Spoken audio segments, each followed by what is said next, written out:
একদিন রেসারেসি হচ্ছিল গাড়ির সাথে, রাতটা আমার বের ছিল, পার করে রেখেছিলাম যে গাড়িটা না ঢুকে অলরেডি ঢুকে গিয়ে গাড়িটা আমার হাতে লেগে গেছে। তখন পিজিতে যায়, পিজি বললো আমাদের দ্বারা হবে না, মেডিকেলে পাঠায়, মেডিকেল তখন আমার হাতটা বাদ।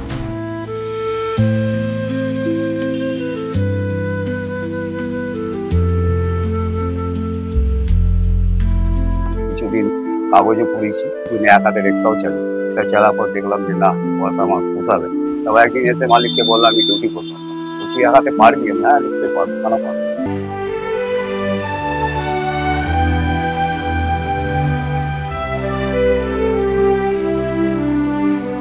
প্রথম দিন একটু অসুবিধা হয়েছিল, ভয় ভয় লাগছিল, পড়ে যাবো না কি হবো। ওই 89 থেকে আজ অব্দি ওরকম পড়ে যাচ্ছে। যদি ভবিষ্যতে কোনো কিছু হয়, ভাবি যে আমার হাত আছে। সবাই দু হাতে ভিক্ষা করে খাচ্ছে, তুমি এক হাতে সাহস আছে।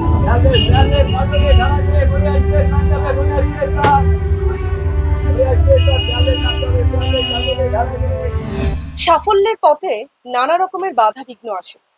আমরা কেউ সেই সাফল্যের পথে আসা বাধাগুলোকে কাটিয়ে উঠতে পারি, আর কেউ আত্মবিশ্বাসের অভাবে কিংবা ভয়ে সেই বাধাগুলো কাটিয়ে উঠতে পারি না। কিন্তু বিশ্বাস করুন, আমাদের আশেপাশে এমন অনেক সুপার হিরোরা রয়েছে যারা নিজেদের পথে আসা বাধাগুলোকে খুব সহজে অতিক্রান্ত করতে পারে। তারা আমাদের কাছে প্রতিনিয়ত হয়ে ওঠে অনুকরণীয় এবং অনুসরণীয়। আজকে এমন একজন মানুষের সঙ্গে আপনাদের কথা বলাবো, আপনাদের সঙ্গে দেখাবো তাকে, যিনি তার একটা হাত নেই, অথচ নেই কোনো অজুহাত। তিনি তার অপর একটি হাত দিয়ে টেনে চলেছেন একটি গোটা বাস, দায়িত্ব নিচ্ছেন অগণিত অসংখ্য যাত্রীদের এবং নির্ভয়ে কাটিয়ে উঠছেন নিজের সমস্ত বাধা। চলুন আজকে সেই মানুষটির সঙ্গে আপনাদের আলাপচারিতা করিয়ে দিই।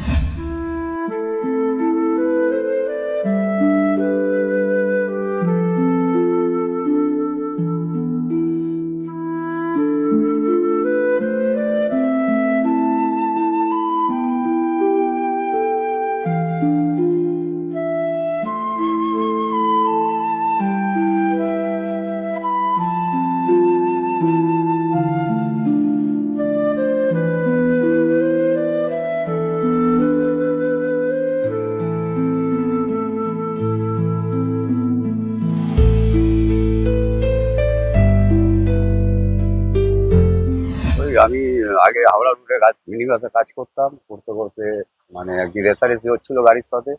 প্যাসেঞ্জার একটা লেডিস প্যাসেঞ্জার নাম ছিল, আমি বাঁ হাতটায় কন্ট্রাক্টরই করছিলাম, বাঁ হাতটায় দেখি প্যাসেঞ্জার নামতে গেছিল। আমি দেখছি অলরেডি গাড়িটা ঢুকে যাবে, তখন এই হাতটি প্যাসেঞ্জার তুলেছি, তুলে গিয়ে এই হাতটা আমার বের ছিল, বার করে রেখেছিলাম যে গাড়িটা না ঢুকে অলরেডি ঢুকে গিয়ে গাড়িটা আমার হাতে লেগে গেল। ঠিক আছে, প্যাসেঞ্জারকে এই হাতটি ধরে টেনে তুলে দিই, তুলে দেওয়ার পর হাত ছিলে ফেলে গেছিল, খুব মানে যন্ত্রণা করে হাসপাতালে যাইনি, এমনি চুনফুন লাগিয়েছি, তখন ইয়ং বয়স ছিল, চুনফুন লাগিয়ে ব্যথার ওষুধ খেয়ে ছেড়ে দিই, টিটেনাসটা তখন আর দিই। তারপর কিছুদিন পর দিয়ে হাত যন্ত্রণা করছে, হাসপাতালে গেলাম, যাওয়ার পর হাত অপারেশন হলো, হওয়ার পর হাত ঠিক হয়ে গেছে। আবার 2 মাস পর দেখছি হাত পুরো কালো হয়ে যায়। তখন পিজিতে যায়, পিজি বললো আমাদের দ্বারা হবে না, মেডিকেলে পাঠায়, মেডিকেলে তখন আমার হাতটা বাদ হলো। বাদ হয়ে যাওয়ার পরে এবার আমি চিন্তা করলাম কি করবো, আমি এক হাতে কি কাজ করবো। তারপর চিন্তা করলাম দেখি, কিছুদিন কাগজে পড়েছি, তারপরে কিছুদিন এক হাতে রিক্সাও চালিয়েছি। রিক্সা চালার পর দেখলাম যে না, এই পয়সা আমার পোষাবে না। তারপর ঘরে বসে কাগজ কেটে নিজের হাতে প্র্যাকটিস করবো, কিভাবে এক হাতে কন্ট্যাক্টিং করবো, এক হাতে কিভাবে প্যাসেঞ্জারকে নামাবো, কিভাবে উঠাবো, ওই চিন্তা করবো। তা বউ ভাবতো এরকম করছে যদি পাগল হয়ে যায়। তারপর একদিন এসে মালিককে বললাম আমি ডিউটি করতাম, তুই এক হাতে পারবি? আমি হ্যাঁ নিশ্চয়ই পারবো, কেন পারবো। তো অনেক সাহস। আর দেখুন একদিন দিয়ে, তো একদিন ডিউটি দিল, মোটামুটি সব গাড়ির থেকে ভালো ভাড়া। তারপর থেকে মালিক আমাকে ডিউটি দিতে লাগলো। প্রথম দিন একটু অসুবিধা হয়েছিল, ভয় ভয় লাগছিল, পড়ে যাবো না কি হবো। তারপর আস্তে আস্তে আস্তে দেখলাম না ঠিক আছে। ওই 89 থেকে আজ অব্দি ওরকম পড়ে যাচ্ছি। যদি ভবিষ্যতে কোনো কিছু হয়, তাহলে ভালো রাস্তায় এগোবো, নাহলে এই করেই চলে যেতে হবে। এই যে এক হাত যখন হারালেন, তখন আবার নতুন করে আবার যে সেই বাস জার্নি, যে বাস জার্নি থেকে আপনার হাতটা হারিয়েছেন, এই সাহসটা আপনি কিভাবে আমি পেয়েছিলেন? সবসময় সব জিনিসই সাহস করি, কোনো জিনিস আমি হার মানতে শিখি। এইটা ভাববো যে আমি করবো তো করবো। আমাকে ছেলে, আমার বউ, মেয়ে বারণ করেছিল তুমি যেও না কাজে, পারবে না, আমি সব পারবো। ওই জন্য আবার আমি যে লাইনটা জানি সেই লাইনেই আবার উঠে এসেছি। প্যাসেঞ্জারকে নামানো ওঠানো সব ওই দু হাতে যেরকম কন্ট্রাক্টর করবে, এক হাতে আমি সেইভাবেই করবো। যতই জোরে গাড়ি টানুক টানা বা যেরকম করবে সেইভাবেই, মানে দু হাতের মতনই। আমি চিন্তা করি না কোনো সময় যে আমার হাত নেই, ভাবি যে আমার হাত আছে, দু হাতই আছে, সবসময় চিন্তা করি মানে নিজের মনকে আমি সবসময় সাহস রাখি যে আমার হাত আছে দুটো। যাত্রীদের কাছ থেকে ঠিক কেমন প্রতিক্রিয়া পেয়েছেন যখন এক হাত নিয়ে আপনি হ্যাঁ, আপনার এই প্যাসেঞ্জাররা পেশাকে অনেকে আবার হেল্প শুরু করে, করেন? দেখে গাড়ি খুব লোড হয়ে গেছে, সবাই বলে লেডিস পার্সন আছে, হট পার্সন বলে "এই, ওকে টিকিট গুলো আগে দিয়ে দে, এক হাত আছে।" আর প্যাসেঞ্জার আমাকে খুব করে প্রমাণ করে, বলে না ওকে টিকিট আগে দে, অন্য কন্ট্রাক্টর ছেলে যেরকম বলে দিচ্ছি, আমাকে ওইটা বলে, যাওয়ার সময় সময় বলে দিয়ে দেবো, এক হাতে টিকিট সবসময় কি একজন যাত্রীকে বাঁচাতে গিয়ে আপনি আমার হারিয়েছেন। হাতটা গেছে।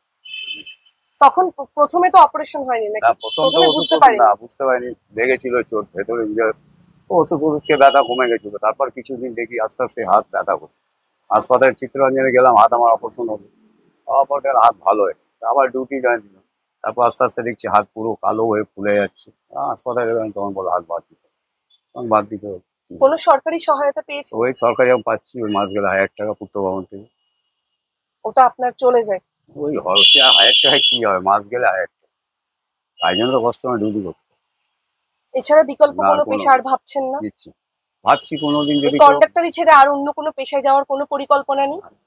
আমি তো ভাবি একটা দোকান করবো, পয়সা তো নেই, টাকা পয়সা তো দরকার, কোনো সময় যদি কোথাও দিয়ে হেল্প পায় তখন দেখবো কিছু করা যায় কি। আপনার ডিউটি কটা থেকে শুরু হয়? ওই আমাদের ধরুন না, ওই ছটা ছটা থেকে ধরুন। 6টা থেকে। হ্যাঁ, মানে আপনি রাত্রি, প্রতিদিন 6টা থেকে হ্যাঁ, ছটা বাসে থেকে উঠে উঠলাম, পড়েন? গাড়ি ফাড়ি হ্যাঁ। মানে রেডি করে 7টার মধ্যে গাড়ি বেরিয়ে 6টা যাওয়া। থেকে যদি শুরু হয় আপনি বাড়ি থেকে বেরোচ্ছেন কটায়? আমরা তো গাড়িতেই থাকতে হবে, গাড়িতেই থাকেন সারাদিন সারাদিন। গাড়িতেই থাকতে হবে। এখানেই শুয়ে পড়েন। হ্যাঁ, গাড়ির মধ্যে খাওয়া দাওয়া খাওয়া সবকিছু দাওয়া সব বাসে। গাড়ির মধ্যে, ওই সিটে ঘুমিয়ে যায়, ভোরবেলা উঠি, গাড়ি ঝেড়ে ঝুড়ে মোবিল দেখে জল দিয়ে, চাকায় জল দিয়ে রেডি করে, তারপরে ধূপ ফুপ দিয়ে গাড়ি দিয়ে, তারপরে 10 দিন 12 দিন পর বাড়ি যায়, 2 দিন রেস্ট নিই, আবার চলে আসি। আমার বাড়ি বাগবাজার থেকে মুকুন্দপুর। মুকুন্দপুর। মুকুন্দপুর ক্ষুদিরাবাদে বাড়ি আছে। বাগবাজার থেকে কোথায় কোথায় যায় আপনার এই তো বাস? গড়িয়া স্টেশন। নিত্য যাত্রী যারা ওঠে আপনার বাসে তাদের থেকে কি কি প্রতিক্রিয়া আসে? ঠিক আছে, না বলে তোমার অনেক সাহস আছে। হ্যাঁ, ওই আপনি যেটা বললেন, ও সবাই দু হাতে ভিক্ষা করে খাচ্ছে, তুমি এক হাতে সাহস আছে, মানে অনেক কাছে অনেক রকমই বলে। হ্যাঁ, আপনার ও যে তো সহধর্মিণী স্ত্রী তাকে কতটা পাশে পান? ও আমি ঘরে গেলে মোটামুটি ওই সব করে, আর রাস্তায় থাকলে তুমি আর আসে না, ও ও আমাকেই করতো। ঘরে গেলে ওই ও জল খাবি দেবে, খাবার খাবি দেয়, মানে আমাকে কিছু করতে হয় না। তো একটু চা ফা করলাম, ঘরে গেলে নিজে হাতে একটু সস গাল আমি রান্না করবো, বউ কেটে দিল, রান্না করলাম, দুজন মিলে ওই বসে একসাথে খেলাম। ও সবসময় আমাকে এ করে, সারাদিনে 10-12 বার ফোন করবে, ঠিক আছে কিনা।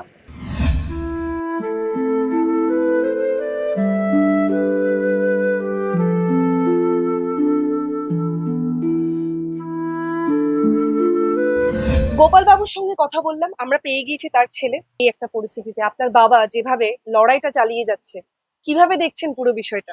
মানুষের আমাদের যে দুটো হাত থাকে আমরা তাই পারি না করতে, উনি এক হাতে করছে, মানে মানুষকে বুঝিয়ে দিচ্ছে উনি যে মানুষের অংশের মধ্যে যদি কোনো অংশ যদি কমও থাকে সেটা হার মানলে চলবে না, সেটা নিয়ে এগিয়ে চলো। যে ওনার একটা হাত চলে যাওয়ার পরও উনি কোথাও ভেঙে পড়েনি যে না আমার হাত চলে গেছে এবার আমি কি করবো, বউ বাচ্চাকে কি করবো। উনি অন্য জায়গায় দেখেছে, যে জায়গা থেকে ওনার অ্যাক্সিডেন্টটা হয়েছে সেই জায়গাটা উনি আবার গেছে, চেষ্টা করেছে, করে শিখে আবার 10টা ড্রাইভারের সাথে উনি সেটা মানিয়ে চলছে। সন্তান হিসেবে আপনি কতটুকু গর্বিত? আমি তো অনেক গর্বিত যে আমার বাবা এক হাতে এই এত বড় বাসে কন্ডাক্টরি করছে। অনেক মানুষকে দেখি আমাদের সাথে, অনেক ড্রাইভারও মানে অনেক কন্ডাক্টরও করে, তারা এক হাতে কন্ডাক্টরি করতে গেলে হিমশিম খায়।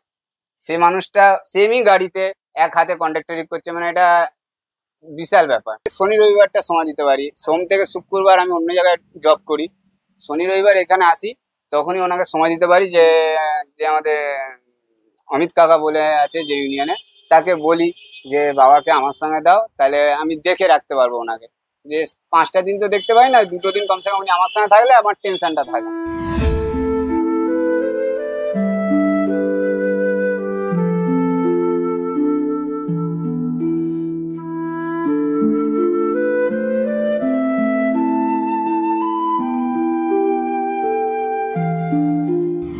উনি রুজি রোজগারের জন্য ওনার পক্ষে অন্য কাজ করার থেকে এই এক হাতে বাস কন্ট্রাক্টর, কিন্তু ডেফিনেটলি এটা একটু কষ্টকর এক হাতে করাটা। স্যালুট, অ্যাস্ট্রোনা এখানে স্যালুট। এ মানে মনুষ্যতর, এর মনুষ্যত্বের কাছে আমরা অনেক ছোট। অসুস্থর কারণে উনি যে ইনকামটা করে যাচ্ছে, তো ওনাকে সরকার তরফ থেকে কিছু হেল্প করা উচিত বলে মনে হয় আমাদের। খেটে তো খাচ্ছে উনি, গরিব লোক খেটে খাচ্ছে তো কারোর কাছে হাত পাচ্ছে না, নিজে মেহনত করে খাচ্ছে। না, এর আগে আমরা দেখিনি, আজকেই আসলাম, দেখছি।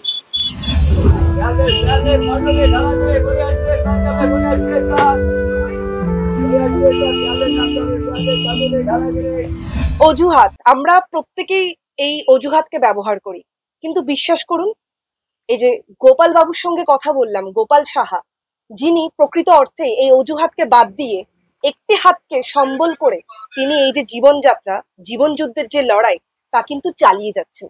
তিনি কিন্তু প্রতিনিয়ত আমাদের কাছে একটা আদর্শ উজ্জ্বল দৃষ্টান্ত, কিভাবে জীবনের সমস্ত প্রতিকূলতাকে বাদ দিয়ে সামনের দিকে অগ্রসর হতে হয়। সত্যি এই মানুষগুলোকে আমরা কুর্নিশ জানাই।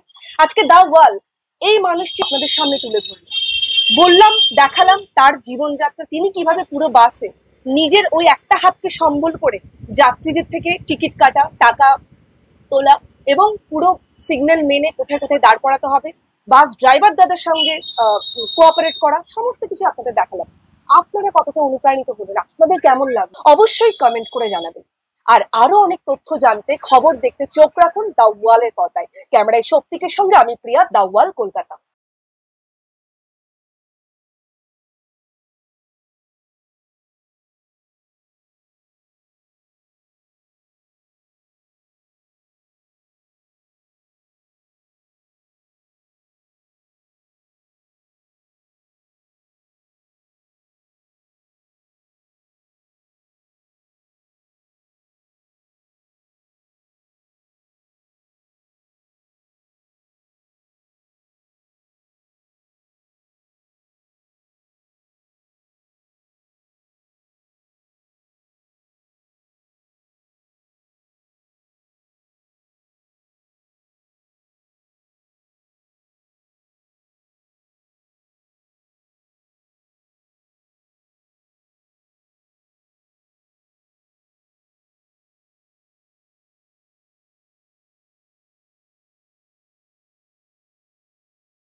বলছে আমার তো কি হয়েছে এটা দিয়ে দেবো বললো দিতে বলে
আপনি যান বাকি বাকি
স্টেশন ঢালাই গিয়ে করে আসছি আমি এখনো